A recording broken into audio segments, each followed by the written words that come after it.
Forsberg's floor. And Forsberg, what's it all about today? So, normally we put the spotlight on the star players.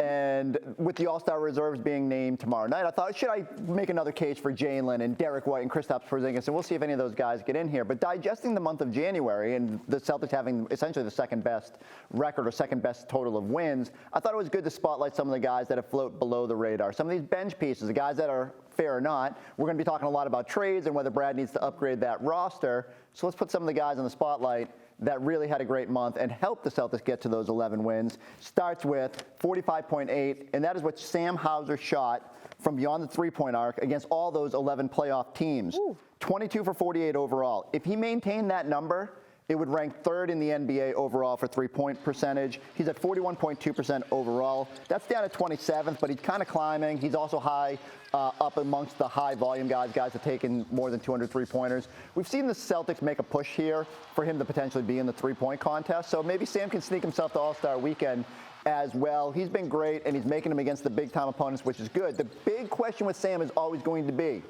can he hold up defensively in the playoffs?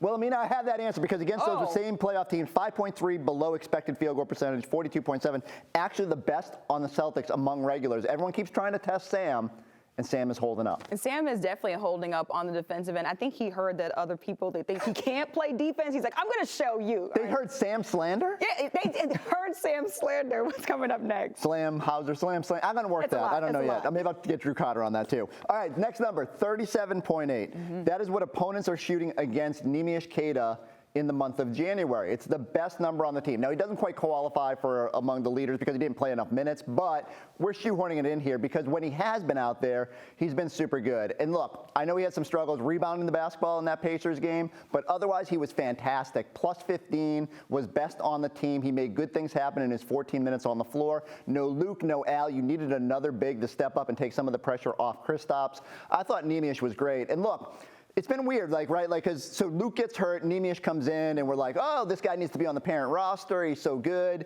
Then he fades a little bit, and Luke comes back, and we're like, oh, yeah, Luke's pretty good at basketball, too. It's an embarrassment of riches, but I'll tell you this, as we start looking out big picture, we say, do the Celtics need another big? These guys have kind of held the fort, so shout out to Neemias for bringing it. He has been excellent, plus 18.4 net rating, only 73 minutes, but good things are happening when he's out there, including on jump balls when he dunked that thing and everyone celebrated. That was super cool. Queta definitely stepped up in that Pacers game. Also had 2 blocks in that matchup as well. All right, what's coming up next? All right, the next number, plus 92. And this was the plus minus for Payton Pritchard. Way too many P's in there for me to, plus minus P. I almost stumbled all over that. And this is the team best. So he was ahead of Derek White. He was ahead of Jason Tatum. He was ahead of Kristaps Porzingis, and pretty handedly, too. Pritchard has been really good just making a positive impact. That's why I keep calling him Positive P. That nickname is not going to stick. It's not a very fun one, but at least it embodies what he does when he's out on the court. The worry, much like Sam Hauser, is can he hold up defensively in a playoff series? Same as Sam. The numbers have actually been pretty good. The number I keep coming back to is the best net rating on the team, plus 14.7 for the month of January.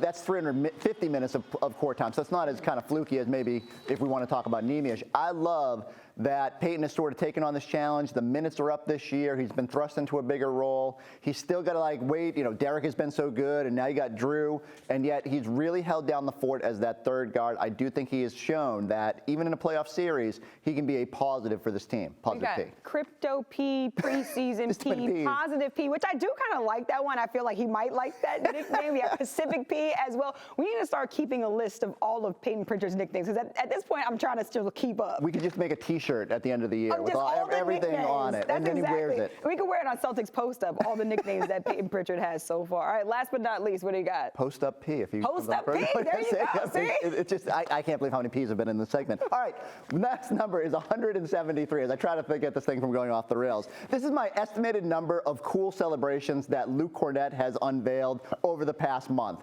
It started with, in Indiana, doing the ice in the veins after the free throw.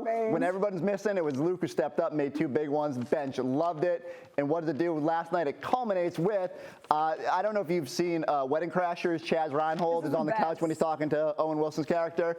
Very much similar with the arms going up and down.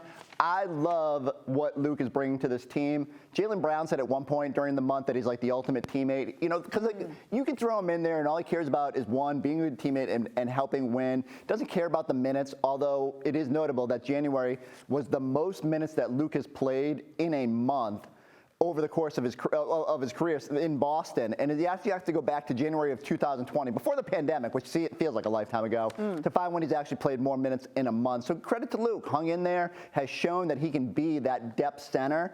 And we'll go talking about it. Like, do they need another person? I don't know. The big man, we just did Neemias, we just did Luke. I feel pretty good about that position. I spoke to Luke Cornette a couple of weeks ago, and he mentioned the nickname Captain Charisma. He said he doesn't know if he wants it to stick, but I just want to throw that out there. That is something that is on his mind. Captain Charisma, when you see him celebrating out there on the bench with this guy. It is. I told him, I said, that's a great nickname. He was like, actually, I think we might want to rework that one. I was like, all right, Luke, well, hold on. We'll figure it out. Let me just get this right. He pitched a nickname and then he walked it back? He took it back. He pitched a nickname to me and then took it back. So I was like, all right, I like it, Luke, but I don't know if he wants it to stick.